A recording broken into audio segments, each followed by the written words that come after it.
Hey everybody, welcome to Hello. Reaction on BP1 and BP2. Nice We're to see ya. here because the lovely James Hawkins, Hawk. the Hawk, bought us a coffee over at buyusacoffee.com/BritPopsReact. It did indeed. Which means, if you clicked on request a reaction, we will give you a reaction, and this is one today, is why veterans miss war. Yeah, interesting topic. So this is a TED Talk from Sebastian Junger, who is an American journalist, author and filmmaker who has reported in the field on dirty, dangerous and demanding occupations and the experience of infantry combat. A bit like Ross Kemp. Right. Yeah, okay. Always interesting to know with stuff like this, because this is not my average go-to sort of video that I would sit and listen to, but these people are actually quite interesting on TED Talks, aren't they? Unlike us. Well, yeah, there is that. All right, let's get into it. Okay. Sure, on the volume. I'm going to ask and That's perfect. try to answer in some ways kind of an uncomfortable question. Both civilians, obviously, and soldiers suffer in war. I don't think any civilian has ever missed the war that they were subjected to. And I've been covering wars for almost 20 years, and one of the remarkable things for me is how many soldiers find themselves missing it. How is it someone can go through the worst experience imaginable and come home, back to their home and their family, their country, and miss the war? How does that work? What's it mean? We have to answer that question, because if we don't, it'll be impossible to bring soldiers back to a place in society where they belong. And I think it'll also be impossible to stop war if we don't understand how that mechanism works. The problem is that war does not have a simple, neat truth, one simple, neat truth. Any sane person hates war, hates the idea of war, wouldn't want to have anything to do with it, doesn't want to be near it, doesn't want to know about it. That's a sane response to war. But if I asked all of you in this room, who here has paid money to go to a cinema and be entertained by a Hollywood war movie, most of you would probably raise your hands. That's what's so complicated about war. And trust me, if a room full of peace-loving people finds something compelling about war, so do 20-year-old soldiers who have been trained in it. I promise you. That's the thing that has to be understood. I've covered war for about 20 years, as I said, but my most intense experiences in combat were with American soldiers in Afghanistan. I'd been in Africa, in the Middle East, Afghanistan in the 90s, but it was with American soldiers in 2007, 2008 that I was confronted with very intense combat. I was in a small valley called the Korangal Valley in eastern Afghanistan. It was 6 miles long. There were 150 men of battle company in that valley. And for a while I was there, almost 20% of all the combat in all of Afghanistan was happening in those 6 miles. 150 men were absorbing almost a fifth of the combat for all of NATO forces in the country for a couple months. It was very intense. I spent most of my time at a small outpost called Restrepo. It was named after the platoon medic that had been killed about 2 months into the deployment. It was a few plywood bee huts clinging to the side of a ridge, and sandbags, bunkers, gun positions. There were 20 men up there of 2nd Platoon Battle Company. I spent most of my time up there. There was no running water. There was no way to bathe. The guys were up there for a month at a time. They never even got out of their clothes. They fought, they worked, they slept in the same clothes. They never took them off. And at the end of the month, they went back down to the company headquarters. And by then, their clothes were unwearable. They burned them and got a new set. There was no internet. There was no phone. There was no communication with the outside world up there. There was no cooked food. There was nothing up there that young men typically like. No cars, no girls, no television, nothing, except combat. Combat they did learn to like. I remember one day, it was a very hot day in the spring, and we hadn't been in a fight in a couple of weeks, maybe. Usually the outpost was attacked, and that we hadn't seen any combat in a couple of weeks, and everyone was just stunned with boredom and heat. And I remember the lieutenant walking past me, sort of stripped to the waist. It was incredibly hot. Stripped to the waist, walked past me muttering, "Oh God, please someone attack us today." That's how bored they were. That's war too. It's a lieutenant saying, "Please, make something happen, because we're going crazy." To understand that, you have to, for a moment, think about combat not morally. That's an important job to do. But for a moment, don't think about it morally, think about it neurologically. Let's think about what happens in your brain when you're in combat. First of all, the experience is, it's a very bizarre one. It's not what I had expected.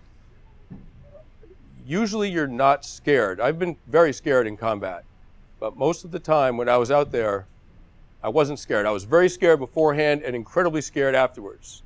And that fear that comes afterwards can last years. I haven't been shot at in 6 years. And I was woken up very abruptly this morning by a nightmare that I was being strafed by aircraft. 6 years later. I've never even been strafed by aircraft, and I was having nightmares about it.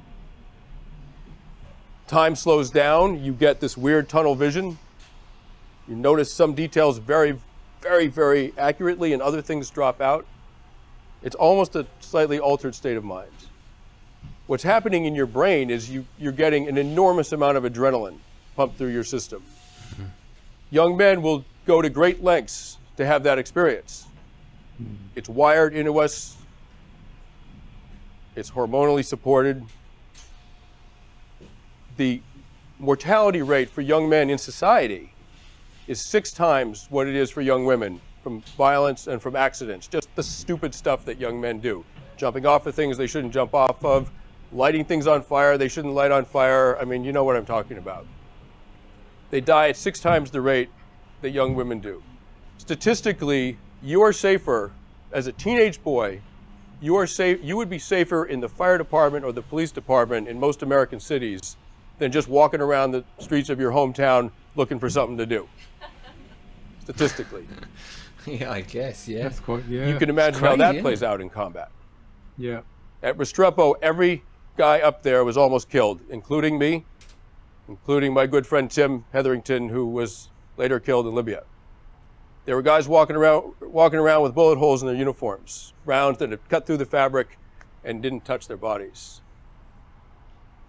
I was leaning against some sandbags one morning, not much going on, sort of spacing out, and some sand was kicked into the side of sort of hit the side of my face. Something hit the side of my face. I didn't know what it was. You have to understand about bullets that they go a lot faster than sound. So if someone shoots at you from a few hundred meters, the bullet goes by you, or hits you obviously, half a second or so before the sound catches up to it. So some sand sprayed in the side of my face. Half a second later, I heard da da da da da. It was a machine gun fire. It was the first round, first burst of an hour-long firefight. What had happened was a bullet hit 3 or 4 inches from the side of my head.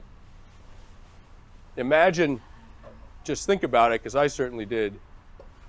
Think about the angle of deviation that saved my life. At 400 meters, it missed me by 3 inches. Just think about the math on that.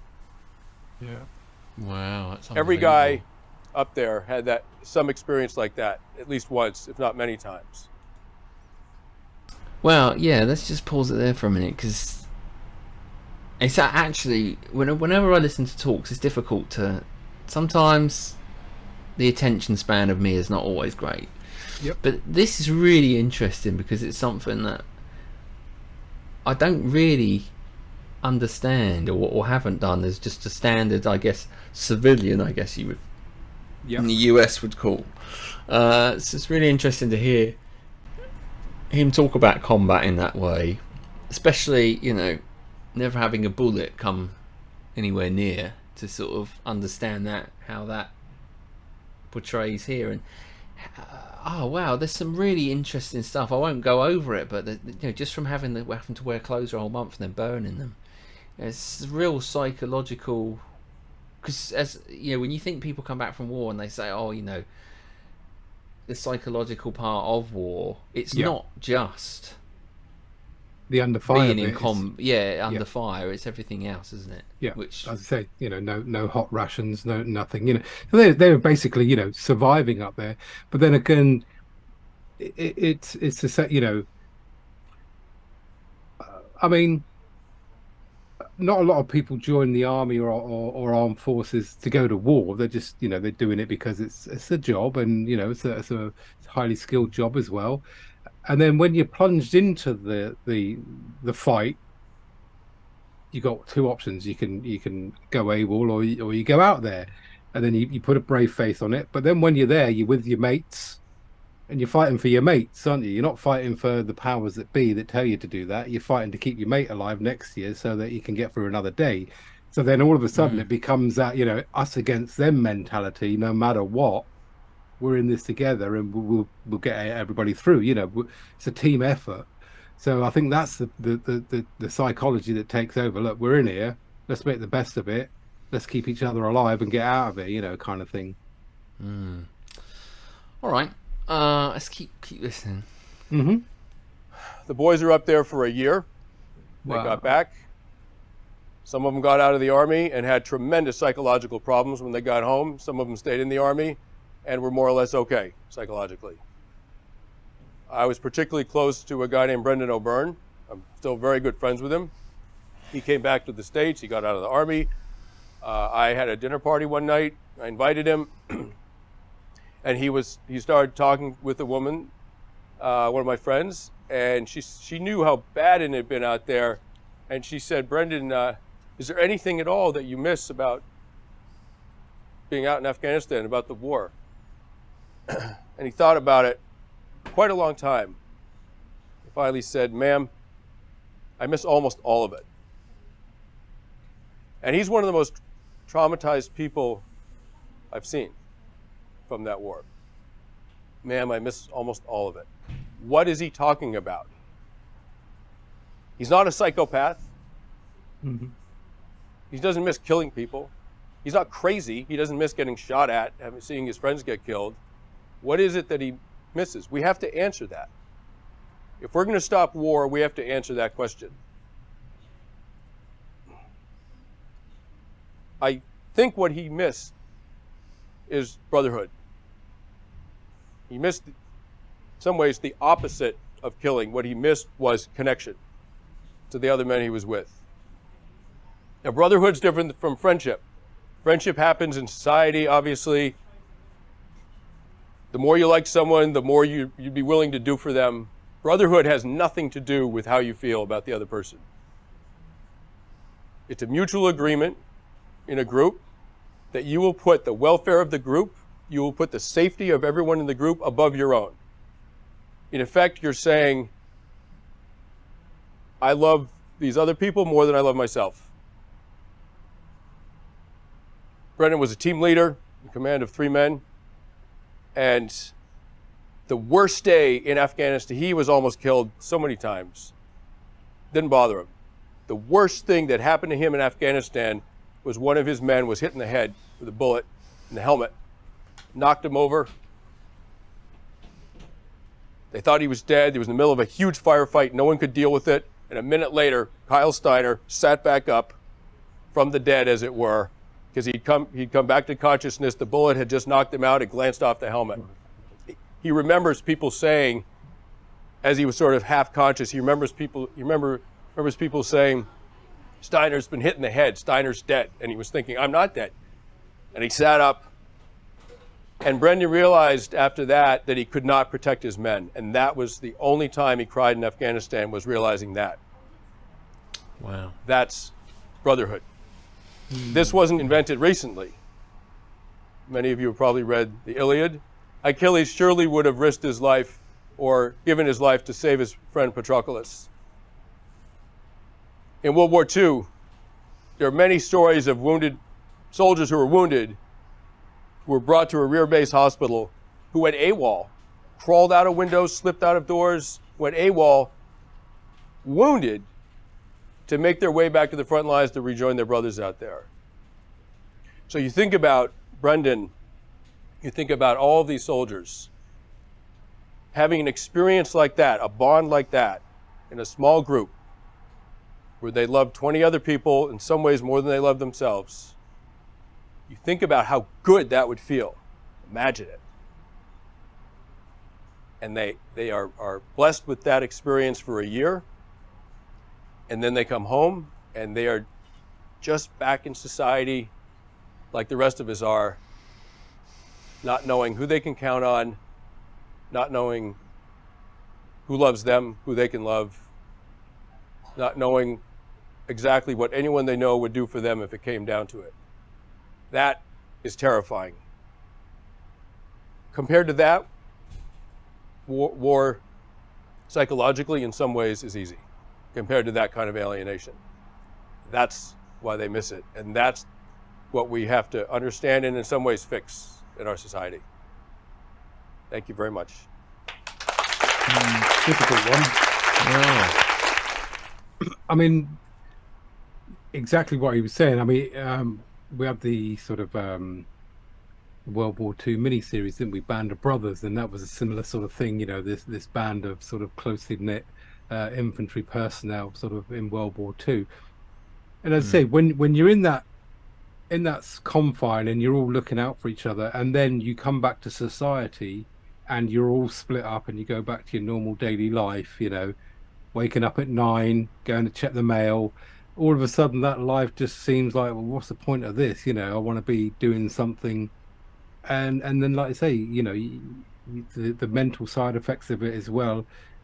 You knew where you were when you were with your mates and what you had to do. Now you're put back into society, and you know, they'll get some repatriation and some help and stuff, but it doesn't give you back what you had before. And I guess you're always searching for that, aren't you? You know, so that's why they sort of fall through the cracks. Some of them, or a lot of them, to be fair. I mean, yeah, super interesting. I think you're right. I think when you look at it from a point of view of a group, I mean, well, maybe not just war, but just as a group, you know. And I you know, my younger days, you know, staying away as a group, you know, doing group tasks, you know, even down to like scout level.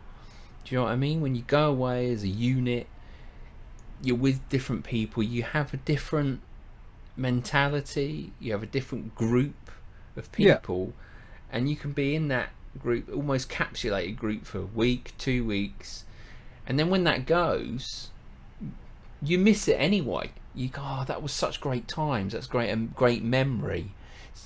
But not because we were obviously at war, but it's the same principle, I guess, the underlying principle of us as humans.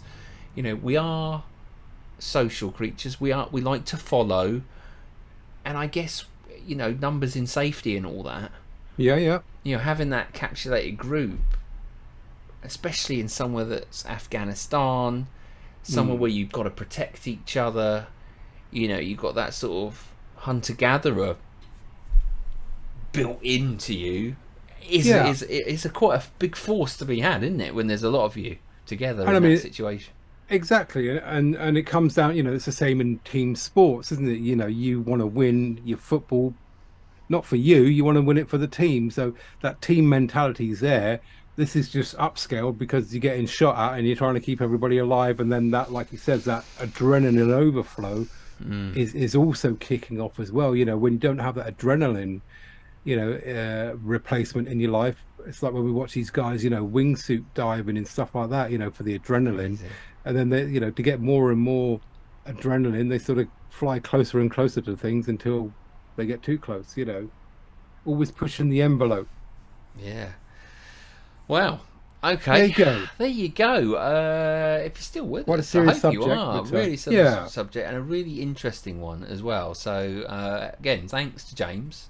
Cheers, James. Hawk, for sending that in, because that was a really good talk, especially for us that, well, me personally, for not actually being any part whatsoever, you know, in forces or, having to experience that. So it's a great talk to it and listen, understand, but still resonate with what you're saying about being part of something and a brotherhood, which is different to your friends. Because not everyone in those groups that I went away with were friends. Didn't but like you're them. together. No. Well, what about Hawk? I mean, how do you replace flying around in an Apache helicopter, mate? I mean, Yes. I know you had. What did he have? He had. He said he recently sold his muscle car, didn't he? I mean, that's probably not far off it, but it's still not the same as flying around in an Apache helicopter.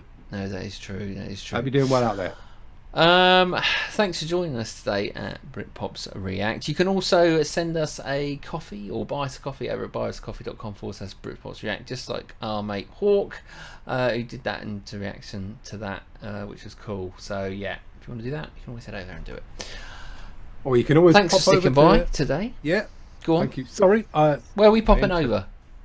Sunday live shows. Always check out on our live section to see if we've got a Sunday show coming up. We do it every other Sunday, 7:30 p.m. UK time. If you want to pop in and say hello. Yeah, hit the lock button on your way out. Cheers. Goodbye from me. Bye from him. Later. Button for that.